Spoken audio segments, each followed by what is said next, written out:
welcome everybody. I'm the Sorrow, and I'm finally, finally back with the content.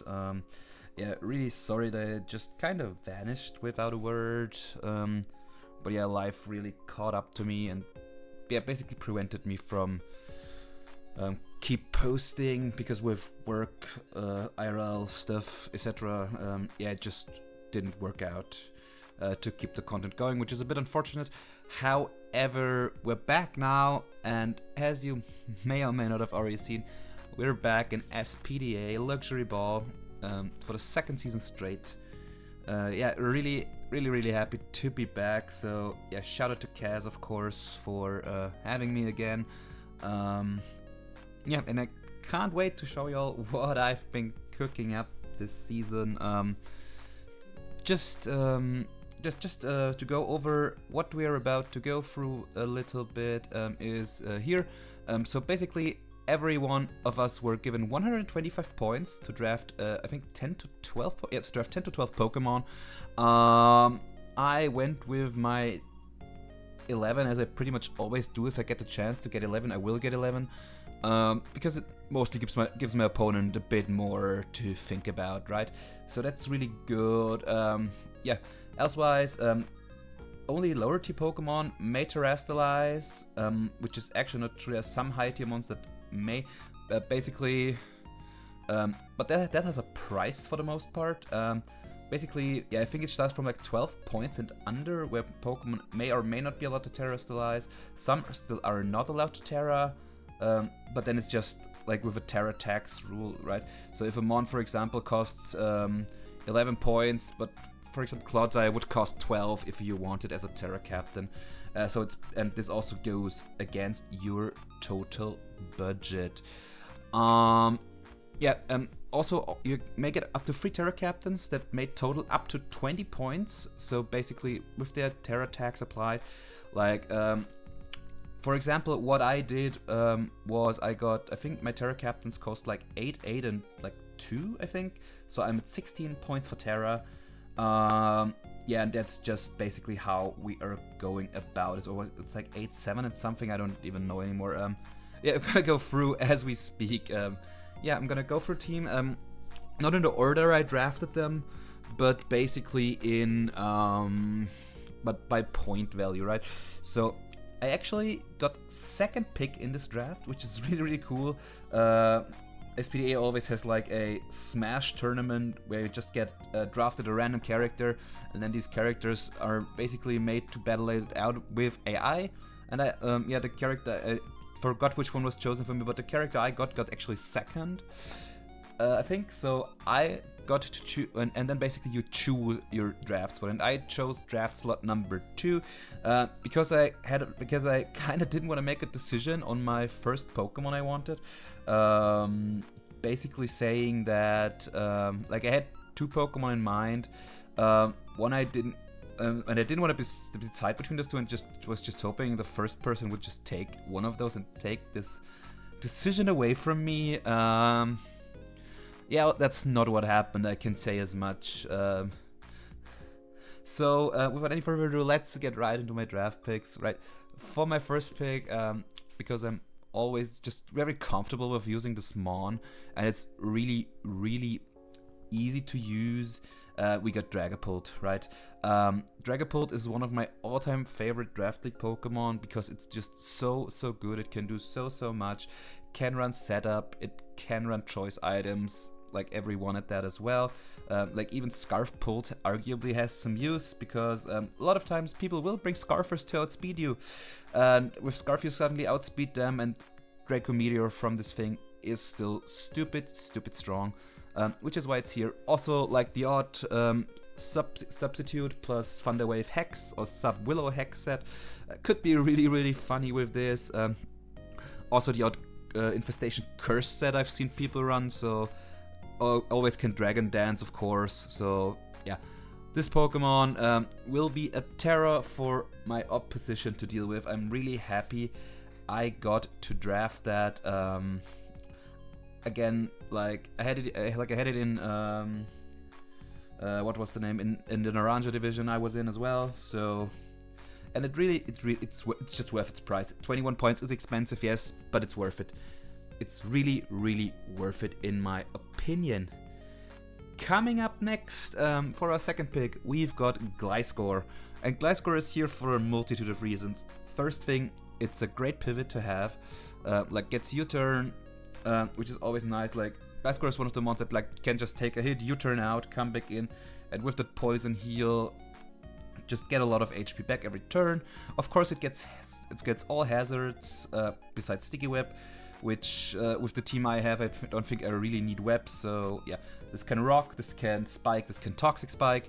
It's in the air, so it doesn't care about toxic spikes as well. And yeah, knockoff and earthquake are just two really good utility moves you have. Yeah, just a really nice defensive piece to keep this team together. Coming up next at 15 points, Gliscor was 16, next up is 15 points, Iron Crown. Just a Pokemon I really was looking to use for a long time. No, never got it. Now I do, and I couldn't be more happy about it. Great Assault Vest user.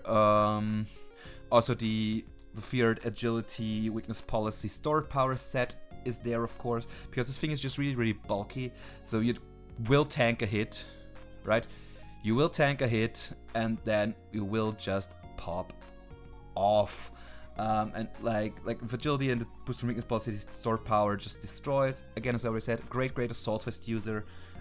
Can run Specs, can run Scarf as well, I would assume. With Volt Switch, which has another option to pivot for me, which, spoiler alert, is a pretty common theme along my team. So yeah, really happy to got the crown. Yeah, Ken also gives me a steel type.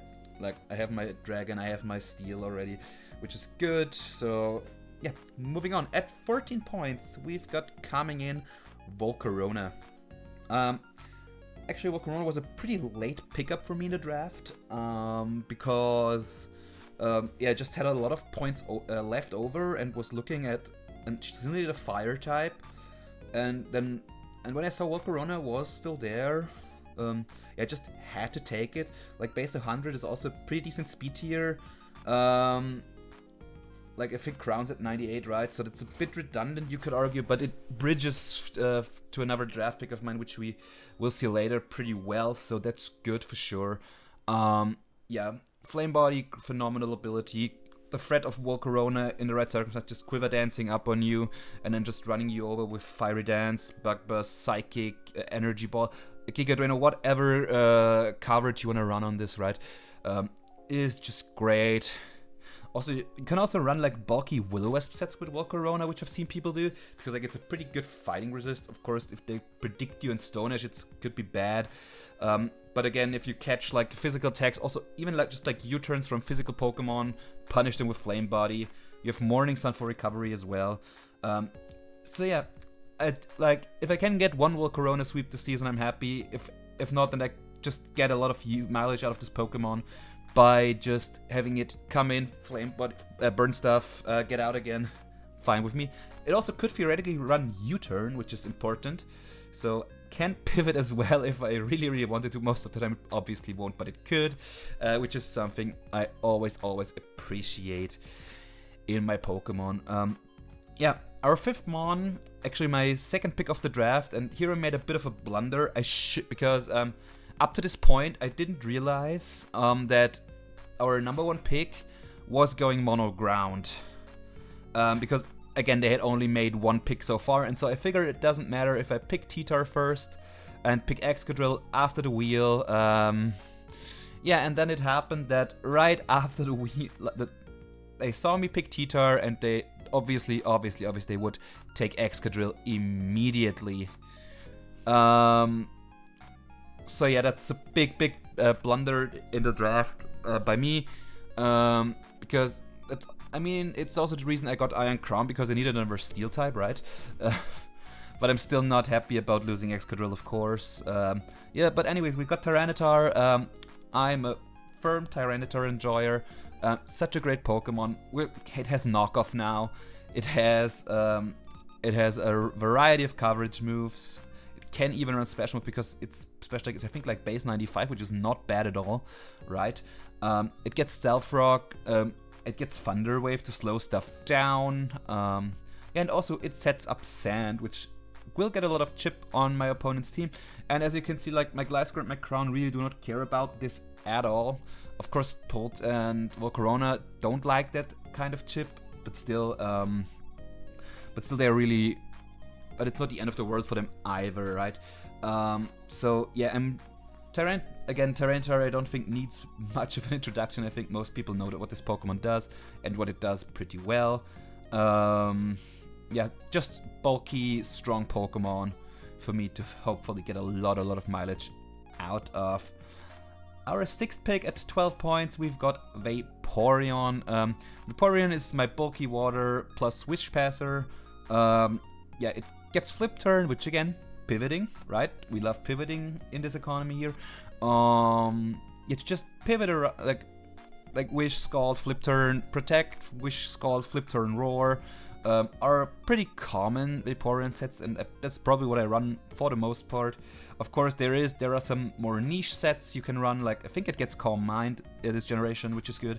It also can run the odd Specs or offensive set because it has a pretty good special attack stat, right? So yeah, Vaporeon definitely one Pokemon to look out for. Happy to have it on the team.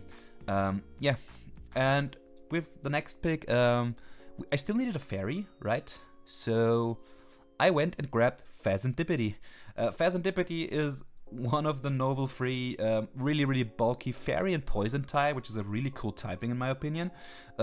Completes my fairy dragon steel core, of course. It's again another Pokemon that can pivot. Again, speed tiers are a bit redundant between Volcarona, Ironcrown, and Phaz, but I think they still gel very well together, I think. Right? I think these should do reasonably well together, which is obviously why they're here.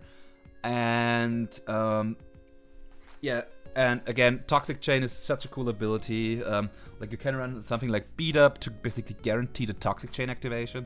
Then U-Turn and Roost, so it can keep itself healthy, which is also important. Yeah, then it also has like really good coverage. I think like with stuff like Flamethrower. Or Heatwave, I never can remember, if maybe even both, I'm not sure right now, but it has the coverage, it's decently fast, it's decently bulky, it can pivot, so yeah. So yeah, Phazantippity, I might imagine, will come in very handy for me in the season.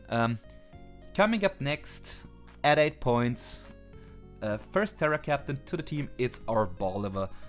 Our Bolivar has kind of established itself in this generation as a really good defensive Terra Captain. We've got Terra types of Fire, Fairy, and Steel because you do not have to use Stab Terra if you don't want to. So that's really important. Yes, so that's yeah, again, that's really good for me. To have that. Terra Fire, Terra Fairy, and Terra Steel again. Like, Fire is really cool to just turn off your one, you turn off your flying weakness. 2, your suddenly resist bug, which is also nice. And Fire is just a really cool type to have to also hit like Steel types outside of having to slap on Earth Power. You can just go Terra Fire, Terra Blast. So that's really helpful.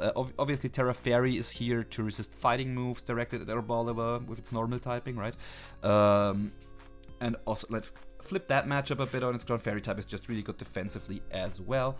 And last, Terra Steel, yeah, basically to get immune to poison. So basically, I'm getting around our Bolivar's weaknesses with these Terras, I think, really well. So that helps a lot. Yeah, also Harvest with like citrus berries is a really cool combination. Can also set up grassy terrain if I need it with Seed Sower. Though most of the time you probably don't want to give your opponent the healing, but still, it has that. So yeah, really useful defensive Terra Captain with also really decent special attack as well. So this can hit reasonably hard as well. Yeah, I can see a lot of people struggling to just take this down. A department, also a Brawler 8 points with Terra. I think without it would just be like 5. So this is again a really good example of this Terra tax rule coming in here, right? Let me check real quick where our ball level. Yeah, so our ball level is 6. With Terra, it's 8. Again, but I think that's like 2 points extra is pretty worth it. Like to pay just to have this Pokemon as my Terra. Also, next up at 7 points. One of 2 7-pointers actually, we've got Hitmontop. Because if you've looked closely at the team, you will notice I lack removal up until this point. So Hitmontop it is. Hitmontop, yeah, gives me Rapid Spin, of course, right? Yeah, it gives me Rapid Spin, which is really, really important for my team. It's also got 2 great abilities in Technician and Intimidate. Steadfast probably not coming into play, but it also has a really cool moveset because it had like Mark Punch, Bullet Punch, gets Sucker Punch, gets Triple Axle. Yeah, and then obviously CC and Stone Edge. You could even run Quick Attack if you really wanted, but I don't think you would, but it gets that as well. So this thing has every form of priority I think you can want, except for maybe Ice Shard, but that would probably a bit too much to ask. But yeah, this having Triple Axle as a coverage is really, really great. Yeah, I think Hitmontop is also one of these lower tier Pokemon which does not need much of an introduction. It's just a very, very useful Pokemon. Also a great Assault Vest user. Like, I'm a sucker for Assault Vest, so yeah, it can use that. It can pivot, unfortunately, as well as our Bolivar and Titar can't, but you can't have Everymon pivot, right? But yeah, having this thing come in, Rapid Spin away hazards, and then just being useful, picking off weakened targets with priority. If I need to weaken physical attackers, Intimidate. If I just want a bit of extra damage, Technician is really, really good here. So yeah, happy to have Hitmontop on board. Our second to last pick, because I've drafted Titar, right? So I kind of needed another Sand Abuser then. But with Drill gone and knowing at that point that our number 1 pick went mono ground, I knew no one else would most likely pick this one up, so I delayed this, I think, until my second to last pick. It's Lycanroc. Just a regular day form Lycanroc, of course, because that gets Sand Rush, which is really important. Yeah, so this will be my Sand Abuse. At base 112, it's already really fast naturally, so it doesn't need sand per se to be useful, right? Base 115 attack is good. So even like a lead Lycanroc, if my opponent struggles with removing hazards, I can just go like... I mean, I could just slap on Steadfast if I wanted to, or Kenai, like it doesn't really matter, right? Although Kenai with ignoring evasiveness, which most likely can't be boosted anyways, because I think we've got an evasion clause running. But still, like you don't need sand to make Lycanroc useful. It's also my second Terra captain. Actually, one of where the prices didn't change with Terra. We've got Terra Fight, Terra Rock, and Terra Dark. So 3 offensive Terras, basically fighting for the CC. Rock for even stronger Stone Edges and Accel Rocks. And of course Terra Dark for that extra oomph on Crunch. Like a set with like Accel Rock, Close Combat, Crunch, and an either Sword Stance or just Stone Edge for attack set. Is probably what you will mainly see me running for an attacker Lycanroc set, right? I mean, it also gets played if it gets Psychic Fangs, and you could even think about Fire and Thunder Fang. I think which you get. So you definitely have options, right? So there is some pretty decent coverage this Pokemon actually gets. If only this had Strongjaw, that would be like if this had Strongjaw, this would be so cool. Sadly it doesn't, but still with my Terra types, I think I can get a lot of damage out of this Lycanroc. Like really strong Pokemon. Happy to have it on the squad. Can't wait to see how it does. Yeah, like, and that's exactly why I've picked up so much pivoting as well. Like bringing in Lycanroc safely on something to maybe force a switch, get an SD off, and then just start clicking these buttons is really what I'm out to do with this Pokemon. Like just click the funny, like just Swords Dance up, then click the funny button, because in Sand almost nothing will outspeed you. You're in faster than like an Excadrill, which I don't think I even face, or do I? I don't know. Anyways, yeah, really hyped to have Lycanroc. Of course I wanted Drill, didn't get it, so Lycanroc it is. We're gonna make the best of it, and yeah, next time just give me drill, please. And last but not least, coming in as my last pick with my last final 2 points, I've picked up my third Terra Captain, Ampharos. I didn't have an electric type yet, and it is never bad to have one on the team. Static foreign ability is really cool. We're reasonably bulky with 90, 85, and 90, so that's actually not too bad, I've got to say. And then 115 special attack, it's not great, but it's not too bad either, so you can definitely work with Ampharos, I think. Like, it won't come every week, that's for sure, but it's actually a really cool Pokemon, especially with the Terra types. Like, I've got Flying, I've got Ice, and I've got Dragon. Dragon is just... Flying is cool because, of course, you get immune to ground suddenly. Ice is cool for the coverage, to just be able to hit ground types. Just this little bit harder, right? Yeah, so this is basically just what this Ampharos wants to go for. It's a really, really cool little Pokemon, I think. For this price with Terra Dragon is also cool because it basically turns you into Fire, Water, Grass Resist all of a sudden. So that's also really, really good. Yeah, again, it won't be there every week, but it gets Volt Switch, which is always something I like. It gets some decent coverage with like D-Gleam, Dragon Pulse, Focus Blast, of course. Like, I can miss a bunch with Super. Obviously, but obviously with Terra Blast and the Terra types I've got on. Yeah, we will see some pretty, like, this thing can be solid, right? You could also fancy the odd agility set, obviously having Static and Thunder Wave to just spread paralysis around. It's also really good. Power Gem is another coverage move we get, by the way. But honestly, for me, Terra Flying is probably the biggest because it turns your Grass type matchup around, which is really, really helpful as well. So yeah, really hyped to have gotten Ampharos. I hope I can use it, like, if I can, like, get 1 or 2 good games out of it, like like I did with Gebite last season.